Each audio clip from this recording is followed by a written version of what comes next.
Come on. Are we there?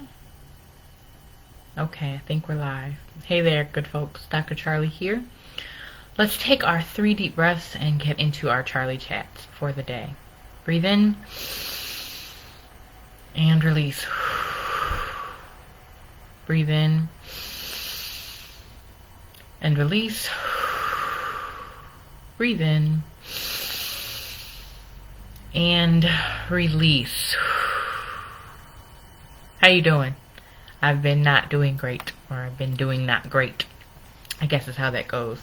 And I feel like the lighting is terrible in this video. Had a computer that stopped working. This is the backup, but the lighting, it just seems off to me today.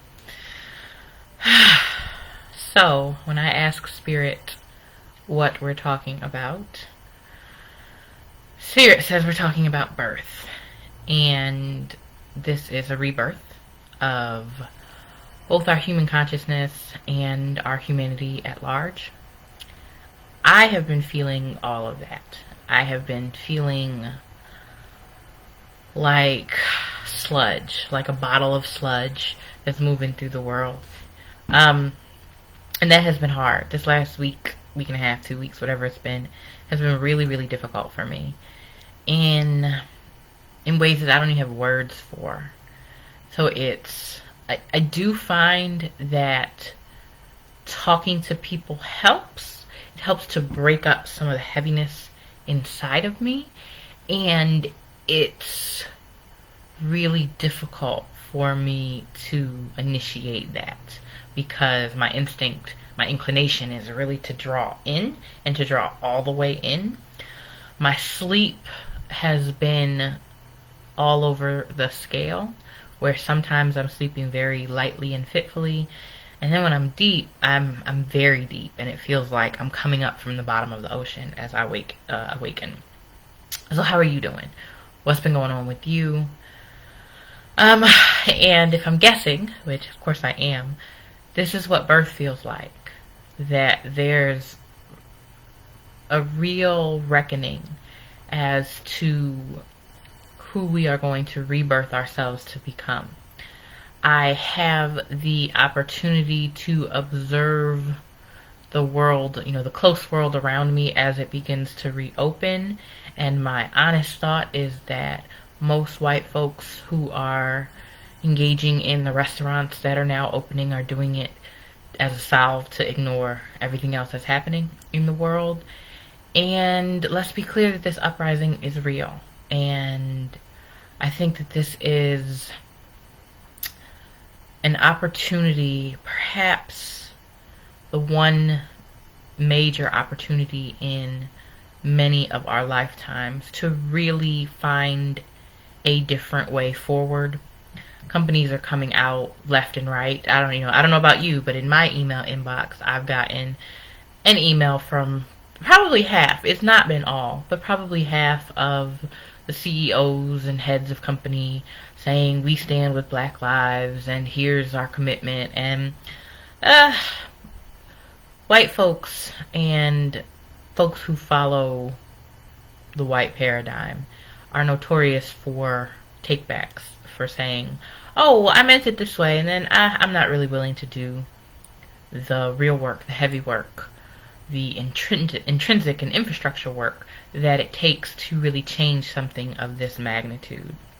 And that's where we are. If you're not really about the things that you've said, if you're not really about it in a way that you figure out where the holes are, where are we losing Black candidates in our hiring process, for instance, as one example. Black, diverse, people of color as a broad term, I think it's too broad, because every group of color, particularly here in the United States where I am, every group of color has their own isms, their own stereotypes, their own kind of obstacles to being seen as whole and human, I would say.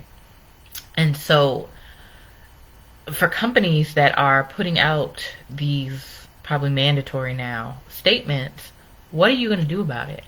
Having the one black person or the one person of color as your chief diversity officer, we're very capable.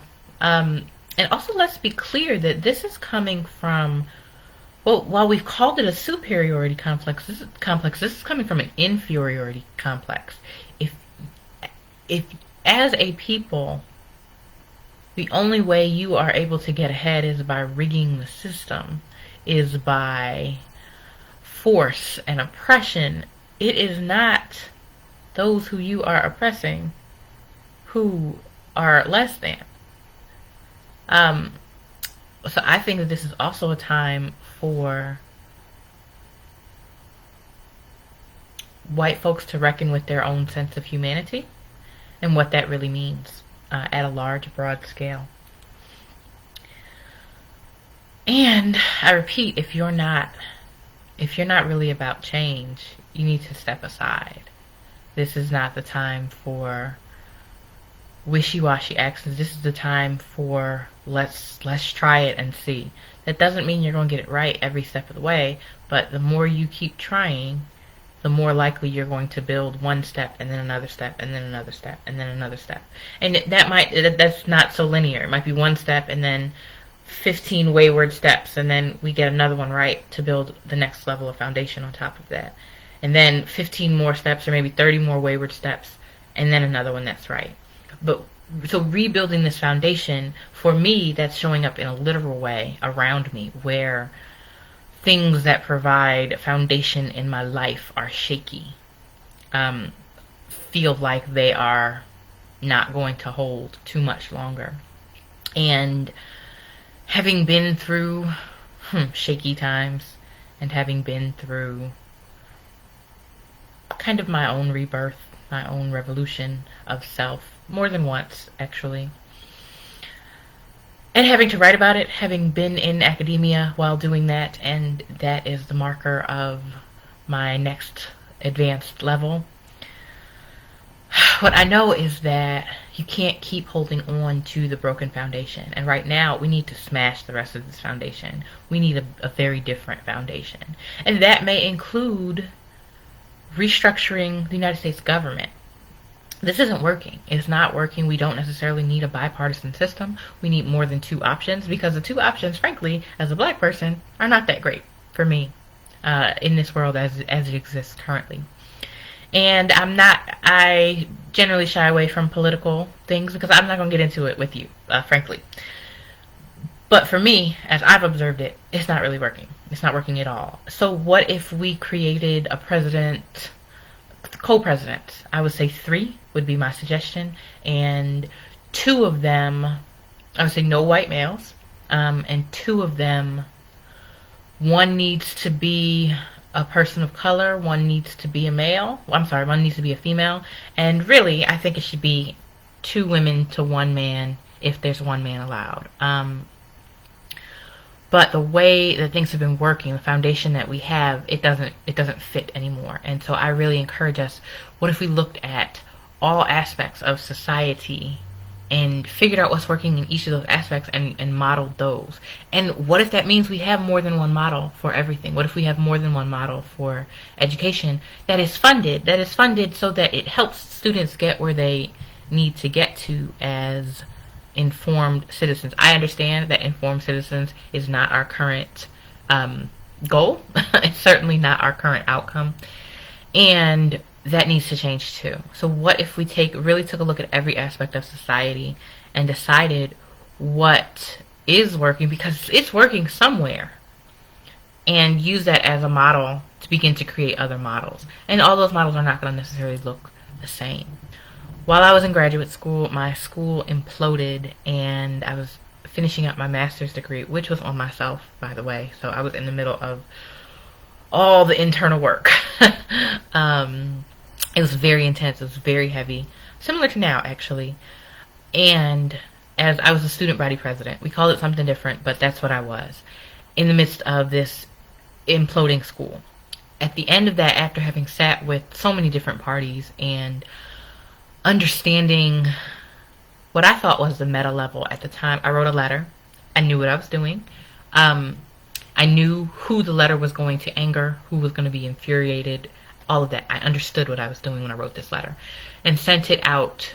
I sent it out to a select few people. It immediately went kind of my very small school's version of viral, and it got sent to the whole community within a couple of hours.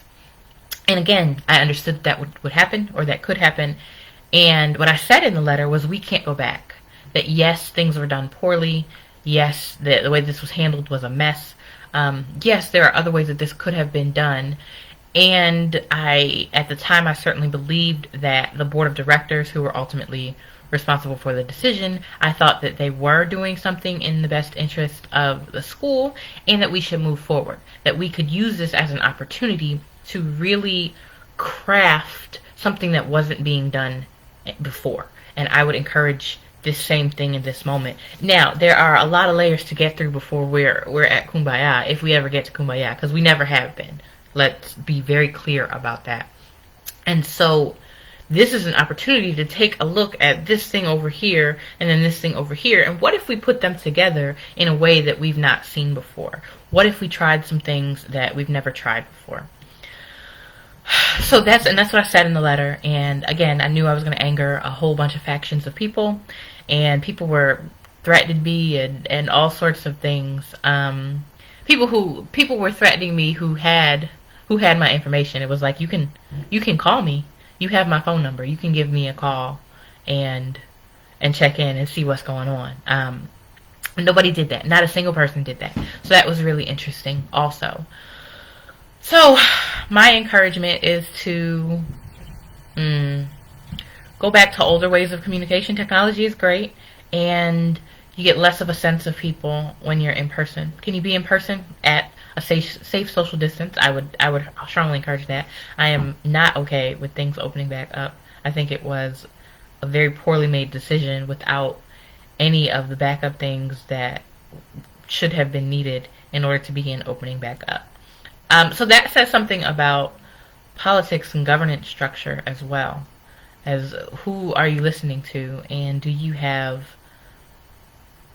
a backbone to stand with maybe what's right when that's difficult.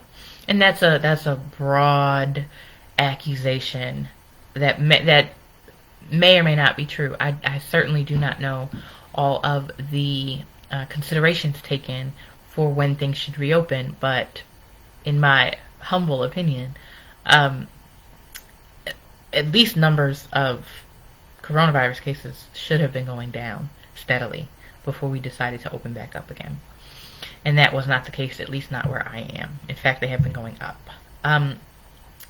So there's so many things, all these pieces that are coming into play, but I think this is really an opportunity to find the disparate pieces and put them together in a new way, in a way that we haven't seen before, and that's a very prime opportunity for the moment, the collective moment that we're in right now.